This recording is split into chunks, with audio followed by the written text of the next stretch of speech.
UP board परीक्षा 2026 के प्यारे विद्यार्थियों, यह सामाजिक विज्ञान का और मिशन 20 फरवरी के जीत की का ये प्रैक्टिस सेट कहा जाए तो ये आपका 5वां है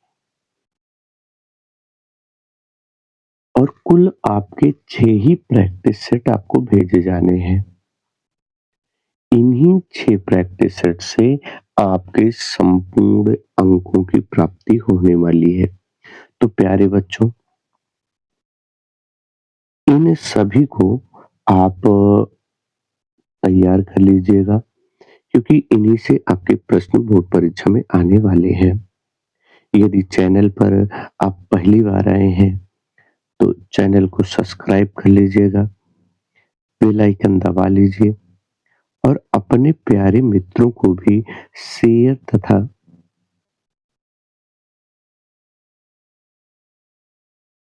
कर दीजिए ताकि उन्हें भी पूर्ण अंकों की प्राप्ति हो सके। ताकि उन्हें भी पूर्ण अंकों की प्राप्ति हो सके। आइए पहला प्रश्न देखा जाए कि पहला प्रश्न कौन-सा है आपके लिए जो आपकी बोर्ड परीक्षा में आने वाला है।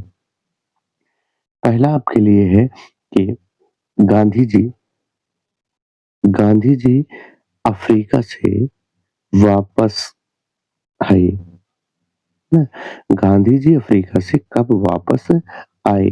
पहला विकल्प आपका है 1914, दूसरा 1915, तीसरा 1918 और चौथा 1919 में।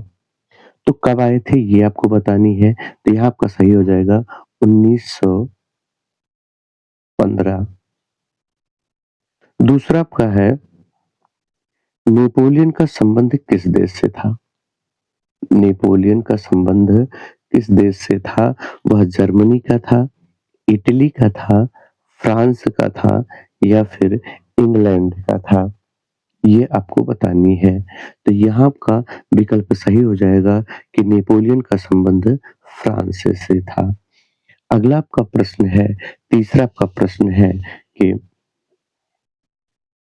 संघात्मक शासन संघात्मक शासन प्रणाली में अधिकारों का विभाजन होता है।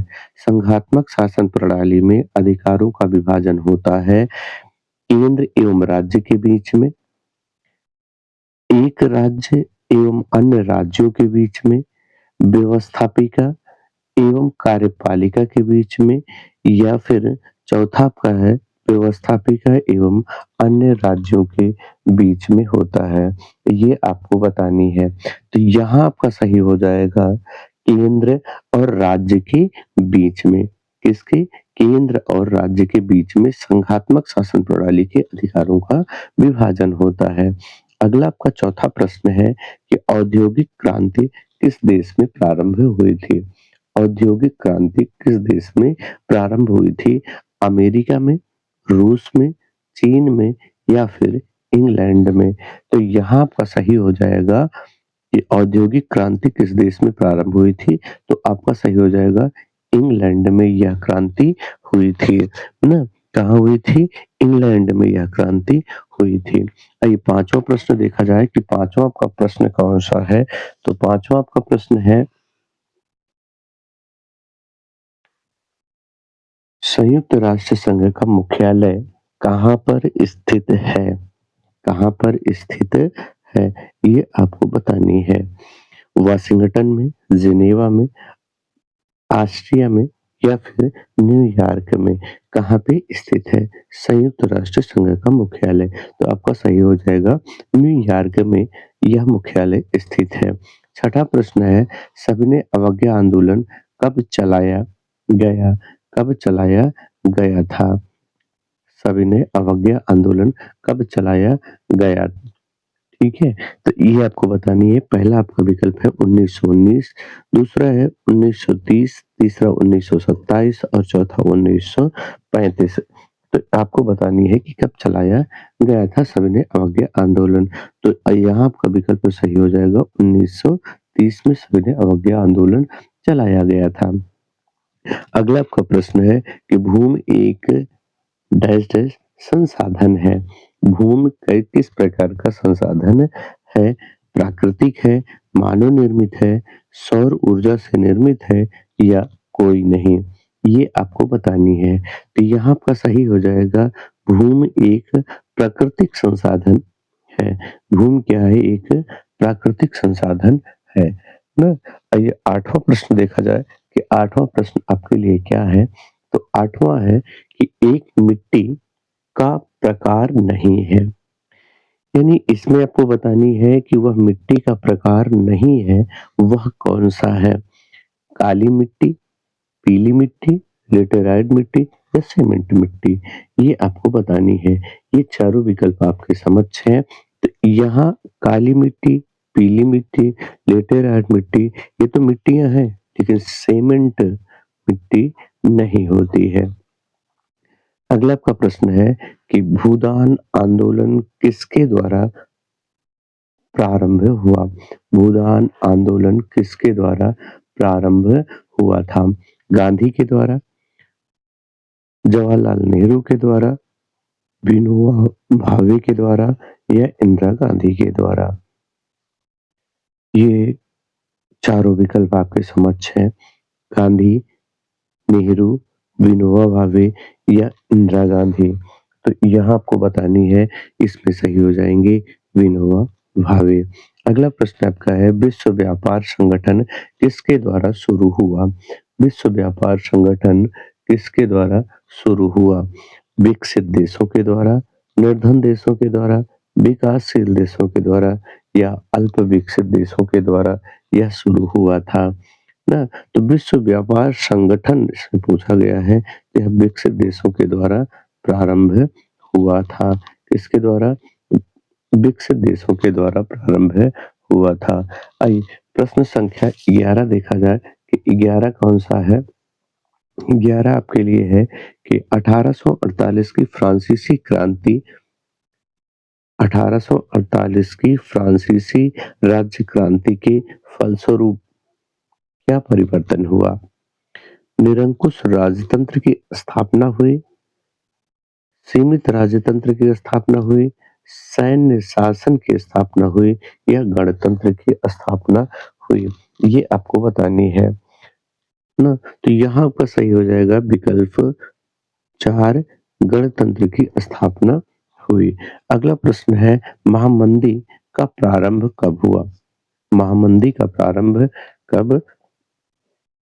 पहला प्रश्न आपका है पहला विकल्प आपका है 1919, दूसरा 1924, तीसरा 1929 और चौथा है 1934। तो कब प्रारंभ हुआ था ये आपको बतानी है। तो यहाँ का विकल्प सही हो जाएगा 1929 में। अगला आपका प्रश्न है कि गीत वंदे मातरम गीत का लेखक कौन है? ना, बंकिम चंद्र चटर्जी, रविंद्रनाथ टैगोर, शरत चंद्र चटर्जी या अविंद्रनाथ टैगोर? ये आपको बतानी है।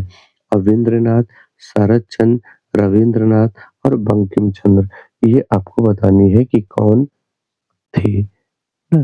तो यहाँ आपका सही हो जाएगा बंकिम चंद्र चटर्जी ने क्या किया था?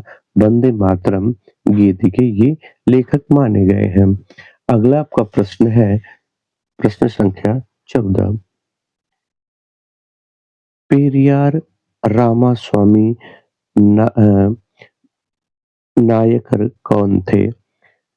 पेरियार रामास्वामी नायकर कौन थे? वैज्ञानिक थे, शिक्षाविद थे, समाज सुधारक थे या फिर लेखक थे ना। तो ये क्या थे? ये समाज सुधारक थे। आपका सही हो जाएगा। धर्मनिरपेक्ष राज्य में धर्मनिरपेक्ष राज्य में होता है, क्या होता है? धर्म का कोई स्थान नहीं होता है, एक राष्ट्र एक धर्म होता है, बहुसंख्यक वर्ग के धर्मों में विश्वास होता है, यह सभी धर्मों को समान समझा जाता है। ये आपको बताना है कि धर्मनिरपेक्ष राज्य में होता है। धर्मनिरपेक्ष राज्य में क्या होता है? ये आपको बताना है। ना धर्म का कोई स्थान नहीं होता, एक राष्ट्र एक धर्म होता है, बहुसंख्यक वर्ग के धर्मों में विश्वास किया जाता है, या सभी धर्मों को समान समझा जाता है। तो यहाँ आपका सही हो जाएगा, सभी धर्मों को समान समझा जाता है। अगला आपका है कि भारत में पंचायती राज्य की स्थापना हुई थी। भारत में पंचायती राज्य की स्थापना कब हुई थी? 1918 में, 1980 में, 1990 में, 1992 में या 2004 में। तो यहाँ आपका सही हो जाएगा 1992 में पंचायती राज्य की स्थापना हुई थी। ना आइए अगला प्रश्न देखा जाए कि आपके लिए प्रश्न संख्या 16 क्या है और उसमें आपके लिए प्रश्नों को क्या-क्या रखा गया है। 16 है आपका, चलिए 16 के 16 आपका हो चुका है, 17 देखा जाए। आजीवीय संसाधन है, चट्टानें, पशु, पौधे, मछलियाँ। कौन से हैं इसमें आजीवीय संसाधन? तो आपका चट्टान इसमें सही हो जाएगा। अगला है खरीफ की फसल है, खरीफ की फसल कौन-सी है? चना, धान, कपास या काखा दोनों? ना, तो इस प्रश्न को आप विशेष रूप से देखिएगा क्योंकि यहाँ आपके विकल्प में खा और गा ये भी रखे गए हैं। तो खरीफ की फसल है, खरीफ की फसल आपका यहाँ चना है या फिर धान व कपास है क्योंकि यहाँ विकल्प 4 में आपका दिया गया है खा और गा दोनों। यदि ये दोनों सही हैं तो आपको विकल्प 4 लगाना चाहिए या फिर चना। तो यहाँ पे धान और कपास दोनों है इसलिए आपको विकल्प 4 लगाना चाहिए। अगला आपका प्रश्न है कि प्राकृतिक प्रक्रिया से उत्पन्न कहा जाता है, प्राकृतिक प्रक्रिया से उत्पन्न कहा जाता है प्राथमिक क्षेत्रक, द्वितीयक क्षेत्रक, तृतीयक क्षेत्रक या सूचना प्रौद्योगिकी। यानी किस क्षेत्र को प्रकृति के द्वारा निर्भर किया जाता है? तो प्रा से प्रा जोड़ दीजिए, प्रा से प्रा जोड़ेंगे तो प्राथमिक क्षेत्रक ही आपका सही हो जाएगा। अगला आपका प्रश्न है कि किस राज्य की प्रति व्यक्ति आय सर्वाधिक है? किस राज्य की प्रति व्यक्ति आय सर्वाधिक है? राजस्थान की, मेघालय की, बिहार की या फिर हरियाणा की? ये आपको बतानी है कि किस राज्य की प्रति व्यक्ति आय सर्वाधिक है, तो ये आपका हो जाएगा हरियाणा। आइए आपके लघुत्तरी प्रश्नों को देखा जाए कि लघुत्तरी प्रश्न और मानचित्र के प्रश्नों में कौन से प्रश्न रखे गए हैं। पहले मानचित्र के प्रश्नों को देख लिया जाए। आइए पहले इतिहास से देख लिया जाए कि इतिहास के मानचित्र में आपसे क्या पूछा जाएगा। पहला आपसे पूछा जाएगा जलियांवाला बाग नरसंहार से संबंधित स्थान। दूसरा, गांधी जी ने सत्याग्रह भारत में आरंभ किया कहाँ से?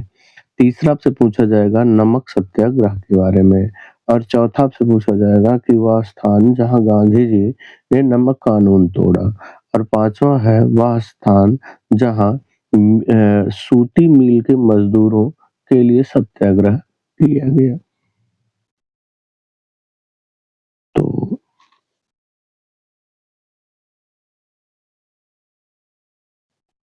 तो आइए देखा जाए मानचित्र में कि यह स्थान कहाँ पे है, कौन-सा जलियांवाला बाग और गांधी जी ने भारत में कहाँ सत्याग्रह प्रारंभ किया, नमक आंदोलन कहाँ से प्रारंभ हुआ था और नमक कानून कहाँ तोड़ा गया। अगला प्रश्न है सूती मिल के मजदूरों के लिए सत्याग्रह कहाँ हुआ था? आइए इन प्रश्नों को देखा जाए मानचित्र में। तो ये आपका मानचित्र है और मानचित्र में देखिए सबसे पहला प्रश्न आपका था कि जलियांवाला बाग नरसंहार से संबंधित। तो जलियांवाला बाग आप जानते हैं कहाँ? अमृतसर में हुआ था और अमृतसर में आपको इसी स्थान पे दर्शानी है। जैसे ही वहाँ से आप मानचित्र में थोड़ा-सा नीचे जम्मू कश्मीर के थोड़े से नीचे आप आते हैं ना, वहाँ से आप ज़्यादा इधर-उधर मत करिएगा क्योंकि स्थान यदि निश्चित आपको दर्शानी है इसी बिंदु से, ठीक है? तो इसी बिंदु से दर्शानी है, तो ये आपको दर्शाना है कि अमृतसर यहीं पे है, यहाँ पे लाके मत दर्शाइएगा, क्योंकि ये पूरा पंजाब है, अमृतसर यहाँ पे है। दूसरा आपका प्रश्न है कि गांधी जी ने सत्याग्रह कहाँ से प्रारंभ किया था? तो गांधी जी ने सत्याग्रह कहाँ से प्रारंभ किया था? तो अहमदाबाद से। तो देखिए अहमदाबाद ये गुजरात है ना? तो यहीं से इन्होंने क्या किया था? प्रस्थान किया था। ठीक है? तो ये याद रखिएगा। फिर है वह स्थान आपका दूसरा आपका है नमक आंदोलन, ना? दूसरा आपका गांधी जी द्वारा ये हुआ था, तो गांधी जी ने कहाँ शुरू किया था भारत में? तो गांधी जी ने सत्याग्रह भारत में किया था चंपारण से, तो चंपारण कहाँ? बिहार में। ये दूसरा आपका प्रश्न था कि गांधी जी ने सत्याग्रह कहाँ से प्रारंभ किया? तो चंपारण से। चंपारण कहाँ है? बिहार में। तो ये आपका चंपारण बिहार है ना? तीसरा आपका प्रश्न था, तीसरा सूती मिल के मजदूरों के लिए सत्याग्रह कहाँ किया गया? तो वो अहमदाबाद में था ये अहमदाबाद है जहाँ पे उन्होंने सूती मिल के लिए किया था। और चौथा प्रश्न आपका था नमक सत्याग्रह के लिए, तो नमक सत्याग्रह के लिए वो बरदौली से किए थे। तो बरदौली गुजरात में देखिए यहाँ जहाँ नाग वाला है, नाग से आप नीचे आएँगे थोड़ा-सा तो वहाँ पे उन्होंने किया था। ठीक है? और अंतिम प्रश्न आपका था कि वह स्थान जहाँ महात्मा गांधी ने नमक कानून तोड़ा। तो नमक कानून उन्होंने कहाँ तोड़ा था? दांडी में। तो दांडी जो है वो बरदौली से थोड़ा-सा ऊपर है, तो याद रखिएगा। अहमदाबाद कहाँ है? जहाँ आपका ये नाग बनता है, नाग के ऊपर देखिए सीधा अहमदाबाद बनता है। और उसके बाद क्या बनता है आपका? दांडी, फिर बरदौली, ना? तो ये आप याद रखिएगा। आइए देखा जाए भूगोल के मानचित्र में आपसे क्या पूछा जाएगा? भूगोल के मानचित्र में आपसे इस प्रकार पूछा जाएगा कि वह नागार्जुन सागर बाँध नागार्जुन सागर बाँध को इस चित्र के द्वारा दर्शाइए। ना? अगला आपका प्रश्न होगा कि कपास उत्पादन के एक क्षेत्र को इस चित्र के द्वारा आपको दर्शानी है। किसके द्वारा? कपास उत्पादन के एक क्षेत्र को आपको इस बिंदु के द्वारा दर्शानी है। तो जब इस बिंदु के द्वारा दर्शानी है तो आपको ये चित्र उस स्थान पे दिखानी है जहाँ पे कपास का उत्पादन होता है। अगला है बॉक्साइट उत्पादन का एक क्षेत्र। तो बॉक्साइट उत्पादन के एक क्षेत्र को आपको इस प्लस के चिन्ह के द्वारा आपको दर्शानी है। अगला हैदराबाद नगर, तो हैदराबाद नगर को आपको इस वृत्त के द्वारा दर्शानी है। और पांचवा आपका प्रश्न है कि ब्रह्मपुत्र नदी चिन्ह द्वारा दर्शानी है। किसको? ब्रह्मपुत्र नदी को इस चिन्ह के द्वारा आपको दर्शानी है। ठीक है? तो आइए मानचित्र में देख लिया जाए कि ये आपको किस प्रकार से दर्शानी है और कहाँ पे आप दर्शाएँगे। नागार्जुन सागर बाँध योजना, कपास उत्पादन का क्षेत्र, बॉक्साइट उत्पादन का क्षेत्र और हैदराबाद नगर का और ब्रह्मपुत्र नदी का, है ना? तो यदि आपको पिछली वीडियो में भी आपके इन मानचित्रों को भेजा गया है, यदि आप वहाँ से भी देख लेते हैं तो आपका कार्य हो जाता है। आइए लघुत्तरी प्रश्नों को देखा जाए कि आपको किन प्रश्नों को तैयार कर लेना चाहिए। आपका पहला लघुत्तरी प्रश्न है कि लोकतंत्र के आर्थिक परिणाम कौन-कौन से हैं? संक्षेप में स्पष्ट कीजिए। लोकतंत्र के आर्थिक परिणाम कौन-कौन से हैं? ना? तो आपको आंसर लिखना चाहिए आर्थिक विकास, गरीबी और असमानता में कमी लोकतंत्र के प्रमुख परिणाम हैं। पहला आपको डालना चाहिए आर्थिक वृद्धि और विकास। सरकार से यह उम्मीद लगाई जाती है कि वह आर्थिक वृद्धि और विकास करे। परंतु दुनिया के अनेक लोकतांत्रिक देश जनसंख्या, आकार, वैश्विक स्थिति, आर्थिक प्राथमिकताओं आदि के कारण इस उम्मीद को पूरा करने में असमर्थ रहते हैं। तानाशाही और लोक तांत्रिक शासन के मध्य आर्थिक विकास की दर में अंतर पाया जाता है। फिर दूसरा आपको डालना चाहिए असमानता और गरीबी में कमी, ना? आपको लिखना चाहिए कि लोकतंत्र राजनीतिक समानता पर आधारित है और सभी व्यक्तियों को उसके प्रतिनिधि का चयन करने का समान अधिकार है, लेकिन राजनीतिक समानता के साथ हम व्यक्तियों के बीच बढ़ती आर्थिक असमानता भी देख सकते हैं। ये आपको लिखना चाहिए, ये आपका पहला प्रश्न है। आइए दूसरा प्रश्न अति लघु उत्तरीय का देखा जाए, जो आपके लिए आपके पेपर में आने वाला है। दूसरा आपका प्रश्न है कि उन कारणों का उल्लेख कीजिए जो भारत में कृषि विकास के लिए बाधक है। उन कारणों का उल्लेख कीजिए जो भारत में कृषि विकास के लिए बाधक हैं। तो आपको आंसर लिखना चाहिए भार भारत के कृषि विकास में बाधक कारकों का विवरण निम्नलिखित है। कृषि पर जनसंख्या का भारी दबाव, ये आप हेडिंग डालिए। उसके बाद लिखिए कि भारत में कृषि पर निर्भर रहने वाले लोगों की संख्या बहुत अधिक है। वर्तमान में 63% जनसंख्या प्रत्यक्ष और अप्रत्यक्ष रूप से कृषि पर निर्भर है। दूसरा लिखना है निवेश का अभाव, बीजों, उर्वरकों, बाजार, वित्त, परिवहन आदि की कमी के कारण भारतीय कृषि का विकास प्रभावित होता है। अगला डालना है छोटी जोतें, भारत में जोतों का औसत आकार बहुत ही कम है, जो कि 2 से 5 एकड़ के बीच है। देश के कई भागों में कृषि भूमि का आकार इतना छोटा है कि आधुनिक मशीनरी का प्रयोग नहीं हो पाता है। और अगली हेडिंग डालनी है मानसून पर निर्भरता, ना? भारत में सिंचाई की सुविधाओं का व्यापक विकास हुआ है। फिर भी देश के अधिकांश भाग के किसान अब भी मानसून तथा प्राकृतिक उर्वरता पर निर्भर हैं। ये आपका दूसरा प्रश्न था। आइए तीसरा प्रश्न देखा जाए, जो आपको तैयार कर लेना चाहिए। तीसरा प्रश्न आपका है कि बेल्जियम में सभी समूहों को व्यवस्थित रूप से रखने के लिए क्या व्यवस्था की गई? ना? तो किसकी बात है? बेल्जियम की। तो बेल्जियम में सभी समूहों को व्यवस्थित रूप से रखने के लिए निम्न व्यवस्थाएं की गई। कौन-कौन सी व्यवस्था हुई? बेल्जियम में सभी समूहों को व्यवस्थित रूप में रखने के लिए निम्न व्यवस्थाएं हैं।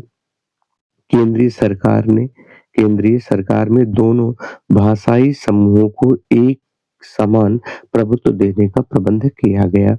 दूसरा, किसी भी समूह को स्वतंत्र निर्णय लेने की अनुमति नहीं थी। तीसरा, राज्य सरकार को केंद्रीय सरकार की कुछ शक्तियां सौंप दी गई। चौथा, राज्य सरकारों को अब केंद्रीय सरकार की तरह एक समान शक्तियां दी गई। और पांचवा था आपका कि सामुदायिक सरकार की स्थापना की गई, जिसको भाषाई, शैक्षिक इत्यादि बहुत सारे मुद्दे सारे और संवैधानिक अधिकार सौंपे गए। आइए चौथा प्रश्न देखा जाए, क्या होगा आपके अति लघु उत्तरीय प्रश्न का? चौथा प्रश्न आपका है कि राजनीतिक पार्टी प्रणाली को कितनी श्रेणियों में विभाजित किया जाता है? किन्हीं 2 श्रेणियों का उल्लेख कीजिए। तो आपको अपने आंसर में लिखना है कि विश्व के सभी देशों की पार्टी व्यवस्था अलग-अलग है। राजनीतिक पार्टी प्रणाली को निम्नलिखित 2 श्रेणियों में विभाजित किया जाता है। एक दलीय शासन व्यवस्था, ना? इस व्यवस्था में केवल एक पार्टी को सरकार नियंत्रित करने की अनुमति है। चीन में इस प्रकार की पार्टी व्यवस्था है। यह केवल कम्युनिस्ट पार्टी का शासन शासन करने की अनुमति है। लोकतंत्र के लिए यह प्रणाली एक अच्छा विकल्प नहीं है। क्योंकि यहाँ प्रतिस्पर्धा पार्टियों को सत्ता हासिल करने का एक उचित अवसर प्रदान नहीं करती है। दूसरा आपका है दो दलीय शासन व्यवस्था।